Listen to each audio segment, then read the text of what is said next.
Welcome back, everybody, to Niners Now. I'm your host, Brady Grustas, at Grustas Brady on X. You can follow me there. And yesterday, the 49ers beat the New York Giants and the referees. The Niners now move to 6-3 in that incredible performance, heading into the trade deadline. And of course, there's a lot to discuss from this bounce back game. We'll get into all the grades from this game today: offense, defense, and special teams.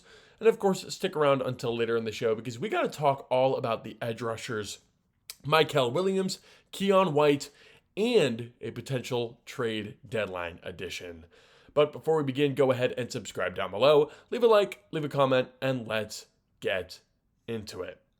Now, before we really get started with the grades, I've just got to say, refs were terrible on Sunday. One of the worst refereed games of the year for the 49ers. It was when it rained, it poured, really. It felt like the refs really were just wearing that Giants blue on Sunday. It was ridiculous. There was that really bad unnecessary roughness call on Tatum Bethune when he hit Jackson Dart, who clearly did not give himself up, by the way. He was a runner, Bethune hit him, and he gets called for a penalty. It's ridiculous. It's ridiculous. Tatum Bethune got called for a penalty for playing football. So I forgive him for that. I didn't see that as a penalty whatsoever. I thought that was ridiculous.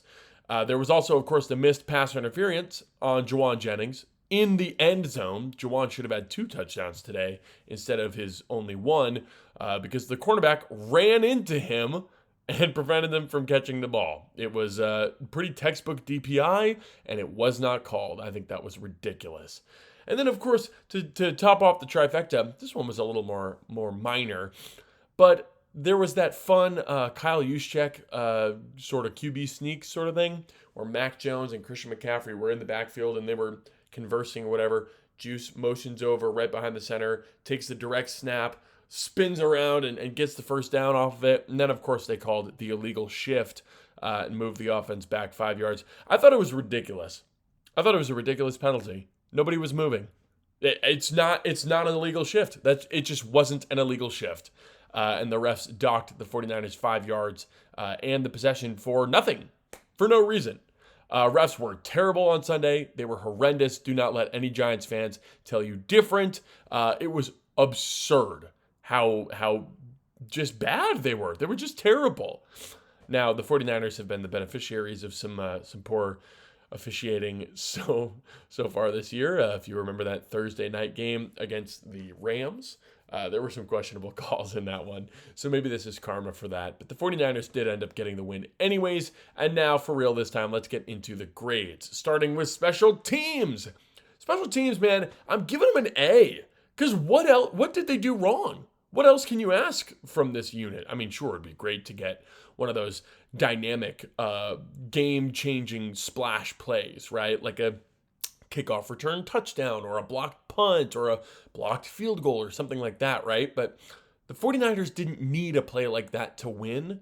And what they did need was, consistency and just good, solid play. And that's exactly what they got from the special teams in every single phase of special teams, right? We can actually return kicks now and punts. I don't know if you guys have seen this, but Sky Moore and Brian Robinson each had some nice returns today. It was not that long ago. Week 1, we couldn't do anything in the return game. It was awful. And now it wasn't perfect in this one, but Brian Robinson had a sweet return down the sideline. Sky Moore had a couple of real, actual positive punt returns, which is more than we can say for the rest of the season, right? And then on the flip side, the coverage unit I thought was as good as it's been all year in kickoff coverage, and in punt coverage. And the punter and the kicker were both better than their Giants counterparts in this one. Graham Gano had the missed kick. There was the penalty on Jamie Gillen. Thomas Morstead and Enid Pinheiro were perfect yet again. It was the best special teams game of the year all around for the 49ers, I'd say.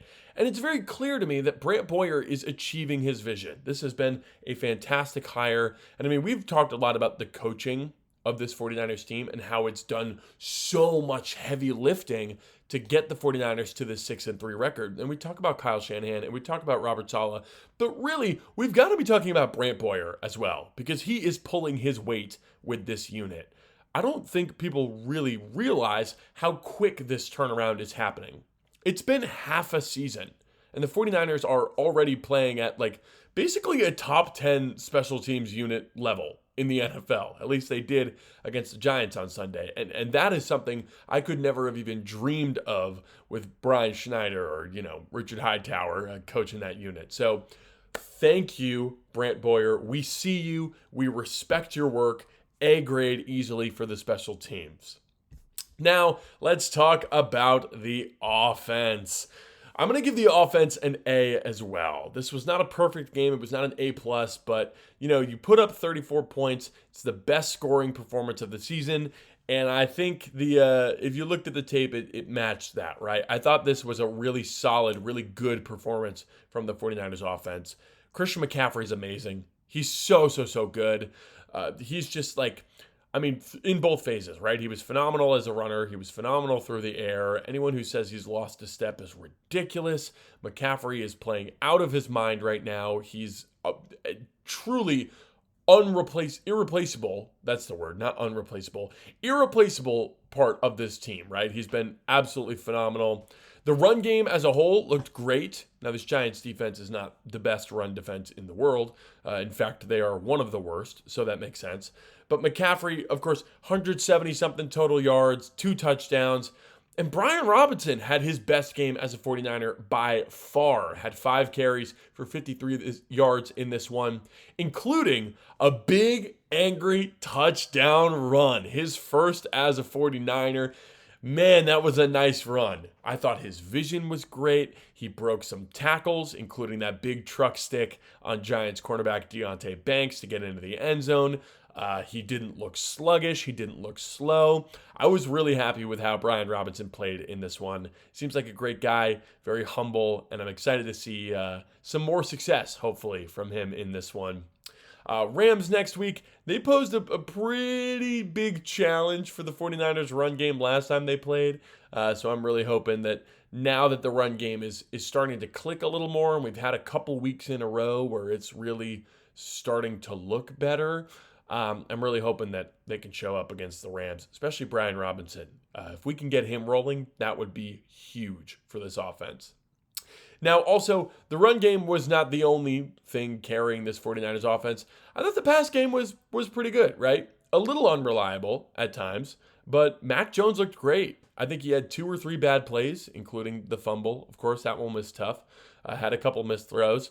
But he started the game 14 of 14. He completed his first 14 passes and did not have an incomplete pass until the third quarter. That's really hard to do in the NFL. And while scoring points, too. It's not like he was, 5 of 5 and they just couldn't convert a third down. No, he was dealing. He was playing quite well.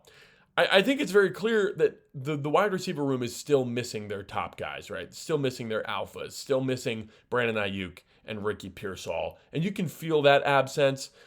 But, the rest of the unit, I think, kind of pulled their own weight today. Was it spectacular? No, I don't think so.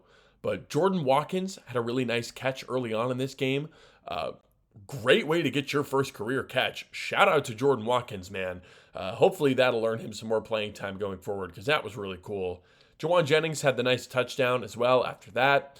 And then Sky Moore had a really big catch late in this game. It was like 2nd and 14 or something. 49ers were, on the verge of stalling, right? But Sky Moore catches the pass, brings it for a first down. It was a great pass, great catch, great play by Sky Moore, showing up on offense, which they don't ask him to do a ton, so he hasn't done a ton this year, but he did in that moment. And if I remember correctly, I do believe they scored a touchdown on that drive. I think that was the second McCaffrey touchdown. Not totally sure. You'll have to fact check me on that one. But regardless, great play from Sky Moore there. And, George Kittle clearly working back into the offense a little bit, starting to get a little bit more involved. Want to see him continue to build and stack those great games until he's back at his peak form, right? And like I said, obviously that Mac Jones fumble was bad. It ended the first half. It wasn't great, right? So this is not an A plus by any means from the offense. But the offense I thought was the engine in this game. I thought the offense is the main reason that the 49ers won. Putting up 34 points is extremely impressive, right? 4 touchdowns. I believe that's the most of any game so far this year for the 49ers. Tack on 2 field goals. It was a lot of moving the ball, and it was a lot of scoring for the 49ers. And that's all you can ask from the offense, right?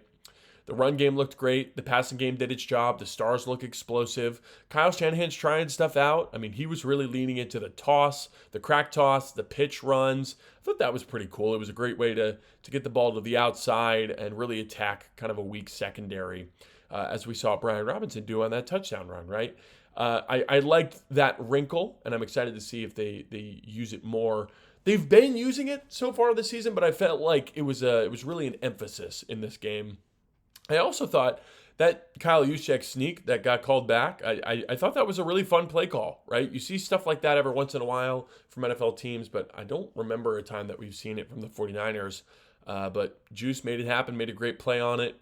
Unfortunately, got called back due to a penalty, but I liked that he was trying stuff out. There was a lot of motion for Kyle Juszczyk in the backfield. Like he would orbit into the backfield, into the fullback spot. Maybe he would switch to the other side. Maybe he would do like a fake motion out, motion back in. He was moving around a lot. If you rewatch this game, Kyle Juszczyk probably ran 8 miles in this game. He was just running around all over the place in the backfield, and it created some pretty advantageous blocking matchups as well.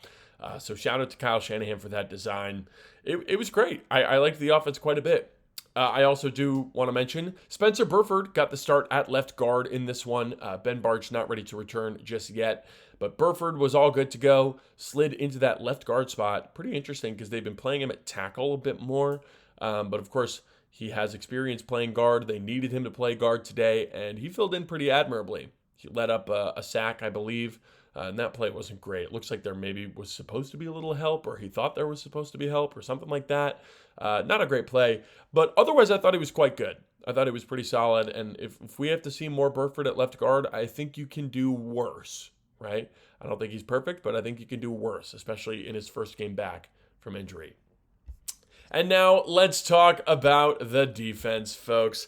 Defense, listen, I can't in good faith continue the trend. I gave special teams an A. I gave offense an A. I'm going to give defense a B minus, right? Definitely not an A performance from the defense in this one. They were good. They just weren't great, right? They didn't stop the run super well. The Giants eventually had to go away from the running game due to being down by a gajillion points or whatever. But, when they were running the ball, I thought they did a pretty decent job against the 49ers defense. So I didn't love to see that.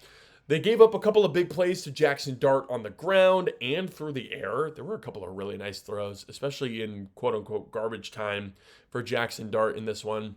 Defense didn't force a single turnover. That was a bit of a shame. But they did have 2 sacks, and they had plenty of pressure throughout. I shouldn't say plenty. Plenty is maybe a little rich. They had some pressure throughout, right? They made Dart uncomfortable a couple of times, which is what you want to see, especially out of a young defense missing their 2 best pass rushers, 3 best edge rushers, I guess you could say. I thought the back 7 was pretty good in this one. There were some nice pass breakups in coverage. Renardo Green had a good one. Jair Brown had a good one in garbage time. Tatum Bethune had a good one on Theo Johnson.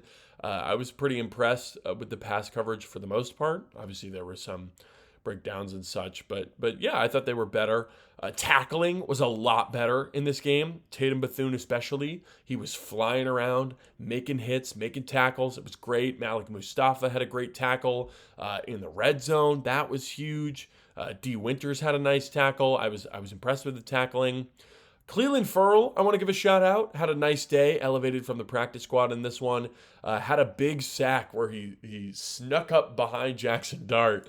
Dart had it had to be 7 seconds to throw the ball. He's standing outside the pocket. There's nobody around him. The edge rushers have been doing that thing where they just kind of fake rush for 5 to 10 seconds or however long it takes for the quarterback to throw the ball. Except for Cleveland Ferrell, man. He goes all the way around the edge of Andrew Thomas, who's the Giants' best offensive lineman and maybe their best player on offense. He goes all the way around the edge to the point where they're literally standing in the end zone. Andrew Thomas is finally like, boom, I won the rep. I got you. And Furl says, nuh-uh, Dart didn't throw that ball yet. So he sprints over to Jackson Dart behind him. He's fully behind him, bear hugs him and brings him down to the ground. It was a pretty funny way to get a sack, in all honesty. Just pure effort. Did not give up on the play. I guess great coverage downfield. I didn't get to see the coverage on that play, but clearly Dart didn't throw the ball, so it couldn't have been bad, right? Furl was able to bring Dart down, really give him a shot. That was a funny play. Shout out to Cleveland Furl, man.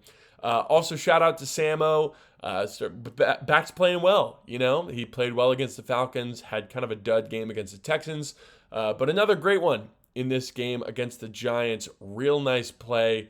I don't think he played as well as he did against the Falcons, but he was pressuring the QB. He did have the other sack on Dart. I also saw Robert Beal make a couple of plays, so I mean, that's cool, I guess, right? That's, I think, the first time I've ever seen that. So shout out to the defense, shout out to the defensive line. Hopefully they play a little better, but I think they did just enough to get the win in this one. Now to wrap up here, I want to talk about the rest of the edge rushing room, right? The biggest news of the day, of course, is that Mykel Williams is feared to have torn his ACL. Devastating, right? This was one of the best games of his career. It was, he was getting a lot of pressure. He was blowing plays up. He was stopping the run. He was playing great. I was really impressed with Mykel in this one. And then, of course, he goes and tears his ACL. It happened in the fourth quarter when the game was basically over. And we just could not survive MetLife Field, right? Just could not survive the turf monster without an injury. And I was shocked, man. I mean, it didn't really look like a tear. It looked like he just kind of landed on his knee a little hard. It looked like, I thought it was going to be a bruise at first. But then you see him rolling around in clear agony. And it was just terrible. Just terrible to see. Heartbreaking, brutal. I really hope Mykel can be ready for week 1, because any sort of development over the rest of the year would have been huge for him. Now it's all gone. His rookie season is presumably officially over. We'll wait for official word from the 49ers on that. But Kyle did say that they fear it is an ACL injury. So never what you want to hear, man.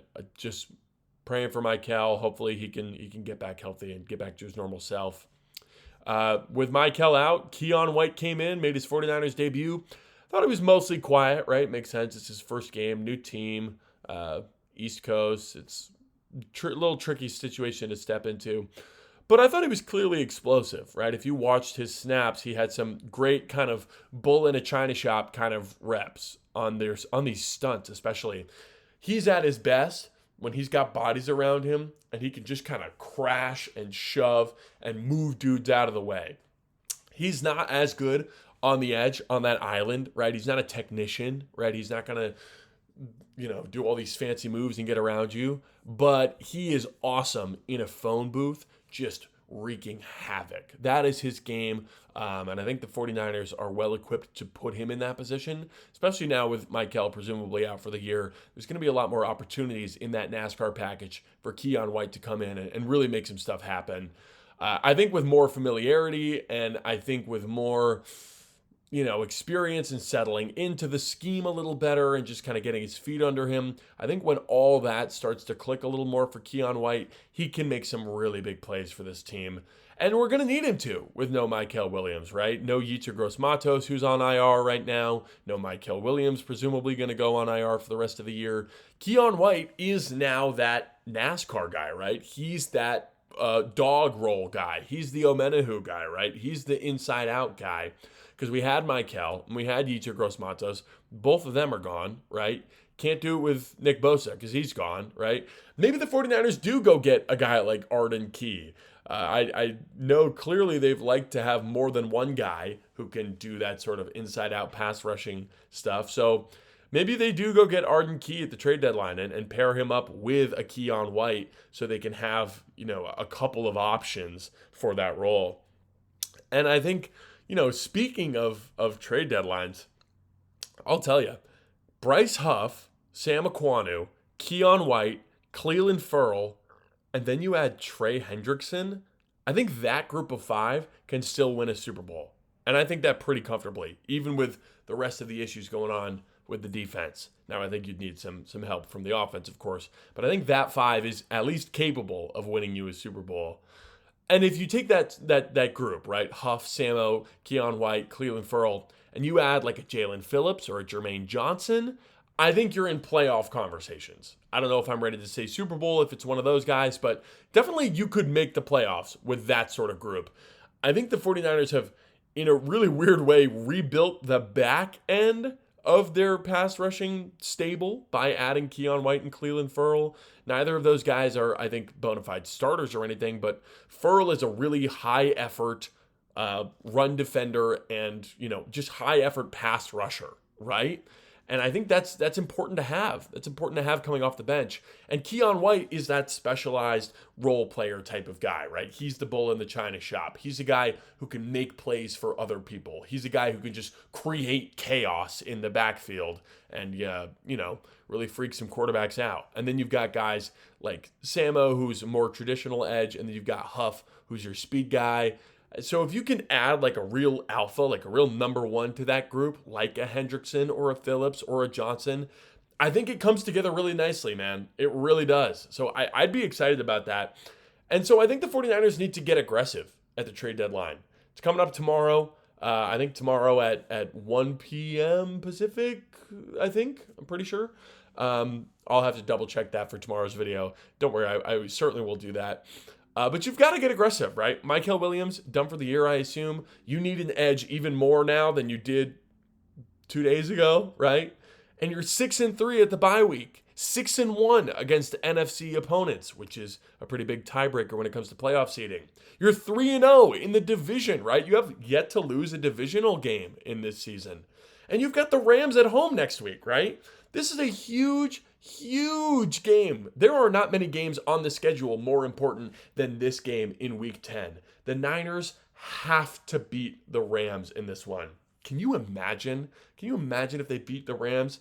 And I think to do that, let me just say, I think to do that, you're going to have to bolster the defense, right? You're going to have to add a guy at the trade deadline.